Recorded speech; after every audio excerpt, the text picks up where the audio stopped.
몇 주 동안 설교를 들어오신 분들은 아시겠지만 계속해서 마가복음을 설교하고 있습니다. 2주 전에는 마가복음 1장 초반 구절을 설교하면서 세례 요한의 행동과 예수님의 제자들은 어떻게 행동해야 되는 것인지를 살펴보았고, 지난주에는 예수님께서 세례 요한에게 세례를 받으시고 광야에 가신 그 모습을 살펴보았습니다. 오늘은 예수님께서 세례 요한에게 세례를 받으시고 그 광야 생활을 끝내신 다음에 본격적으로 사역을 시작하신 그 모습이 담겨있는 말씀입니다.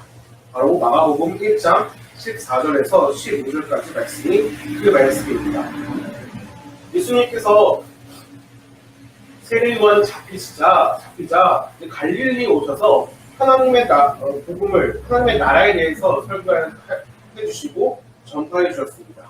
15절에 보니까 이르시되 때가 찼고 하나님의 나라가 가까이 왔으니 회개하라고 예수님께서 말씀하십니다. 그리고 복음을 믿으라고 말씀하십니다. 여기서 재미있는 것이 바로 예수님께서 먼저 알려주시고 나중에 알려주신 그것들에 대한 순서입니다. 예수님께서는 먼저 회개를 알려주셨습니다. 그리고 회개를 한 다음에 그 복음을 믿으라고 사람들에게 권면을 했죠. 우리가 흔히 생각하기를 복음을 받아들인 다음에 복음을 믿은 다음에 회개를 해야 한다. 회개의 자리로 나아가야 된다고 생각합니다. 하지만 예수님께서는 먼저 회개를 하라고 하신 다음에 그 다음에 복음을 믿으라고 말씀하십니다. 우리가 알고 있는 순서와 조금은 다른 순서이죠. 사실 우리가 복음을 믿기 위해서는, 복음을 받아들이기 위해서는 회개를 먼저 해야 합니다. 여러분들, 복음이 무엇입니까?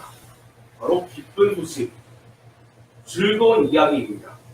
그런데 이 기쁜 소식이 나에게 기쁜 소식이 되기 위해서는 그 이야기를 하는 사람의 존재와 내가 관계를 맺어야 합니다.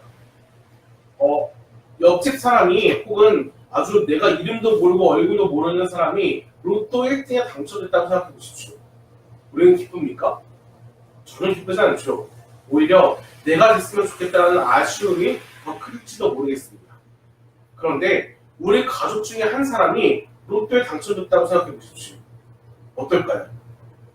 배가 아플까요? 시기가 나고 질투가 날까요? 아니겠죠. 오히려 함께 기뻐하고 더 즐거워할 것입니다. 왜냐하면 내 가족은 나와 관계가 있기 때문에 그에게 있어 좋은 일은 나에게도 좋은 일이기 때문입니다. 하지만 나와 관계가 없는 사람들에게 있어서 그들의 좋은 일은 나에게는 좋은 일이 아닐 수도 있습니다. 이와 마찬가지입니다. 우리가 회개를 한다는 것은 하나님과 나와의 관계가 형성되는 것입니다. 나는 죄인이고 하나님은 나의 죄를 해결해 주실 수 있는 분, 예수님은 그 길을 알려주시는 분이라는 믿음이 생길 때 그 예수님에 대한 복음이 들어온다면 우리에게 비로소 기쁜 소식으로 자리 잡을 수 있습니다. 그렇기 때문에 예수님께서는 우리에게 먼저 회개를 촉구하시고 복음을 믿으라고 권면하신 것입니다. 그렇다면 우리는 무엇을 회개해야 할까요? 예수님께서 우리에게 회개하라고 하셨는데 그렇다면 우리는 무엇을 회개해야 할까요? 사실 마가복음에는 회개에 대한 직접적인 그런 내용이 나오지 않습니다. 하지만 우리가 갖고 있는 또 다른 복음서, 마태복음이라는 복음서에는 회개에 대해서 무엇을 회개해야 될지 우리에게 친절하게 알려주십니다. 마태복음 3장 2절에는 이렇게 기록되어 있습니다.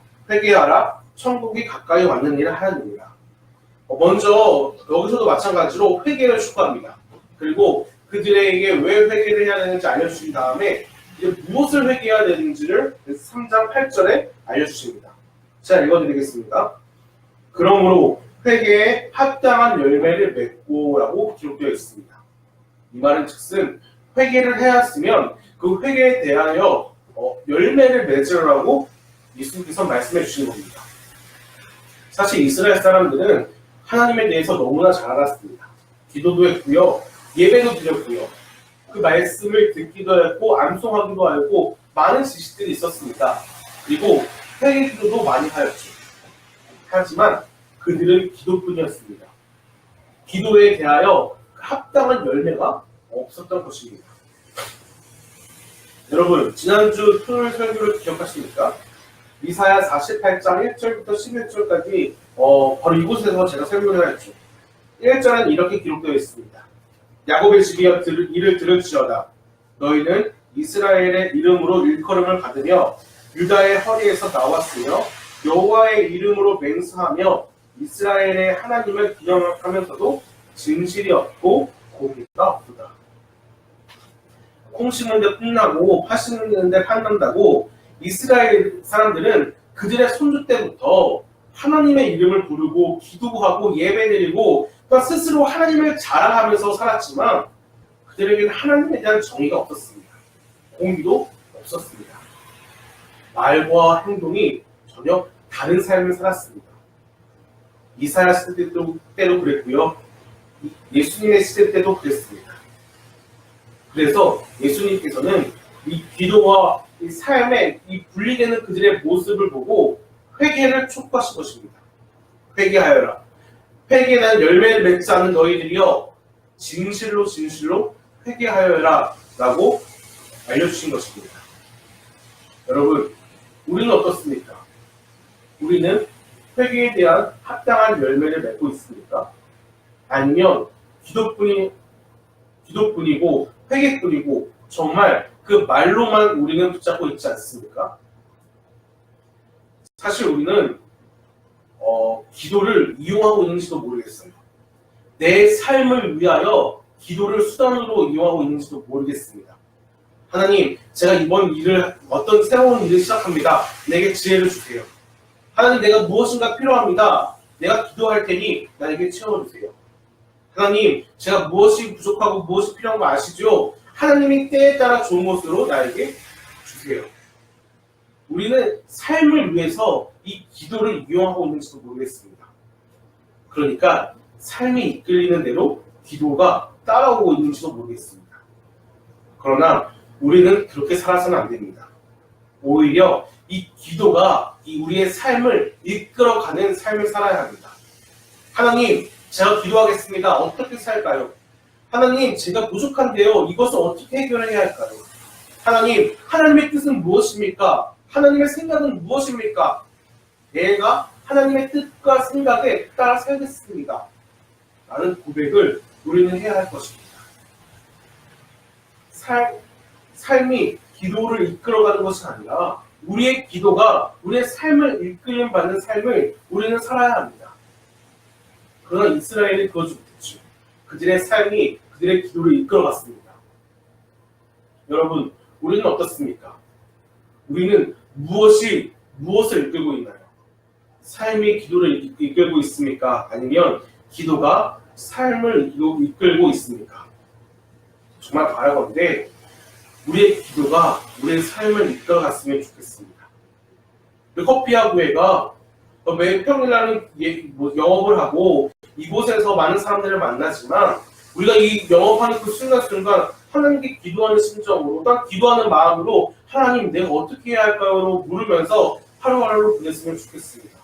그 주일날 한 주의 삶을 되돌아보면서 일주일의 삶을 어떻게 살아가야 할까요? 라고 물어보면서 우리의 기도로 삶을 이끌어가는 커피아 교회가 되었으면 좋겠습니다. 사랑하는 여러분, 우리의 삶을 한번 되돌아보았으면 좋겠습니다. 내 삶이 내 기도를 이끌어가는지 아니면 내 기도가 내 삶을 이끌어가는지, 만에 하나 내 삶이 지금 내 기도를 이끌어간다면 우리는 진정한 회개를 해야 할 것입니다. 그리고 내 기도가 내 삶을 이끌어갈 수 있도록 우리는 하나님 앞에서 순종해야 할 것입니다. 그런 삶을 사는 저와 여러분 되기를 간절히 소망합니다. 함께 기도하는 시간 되었으면 좋겠습니다. 우리 이렇게 기도합시다. 하나님, 내 삶을 기도가 이끌어가는 것이 아니라 내 기도가 내 삶을 이끌어갔으면 좋겠습니다. 내가 하나님을 이용하는 것이 아니라 내가 하나님께 이용당했으면 좋겠습니다. 내가 하나님을 마음대로 부리는 것이 아니라 내가 하나님께 부림을 받았으면 좋겠습니다. 내 삶이지만 수동적인 삶이 아니라 하나님으로 인한 능동적인 삶이 아니라 하나님으로 인한 소극적인 삶을 살았으면 좋겠습니다라고 고백하는 시간이 되었으면 좋겠습니다. 다 같이 기도하시겠습니다.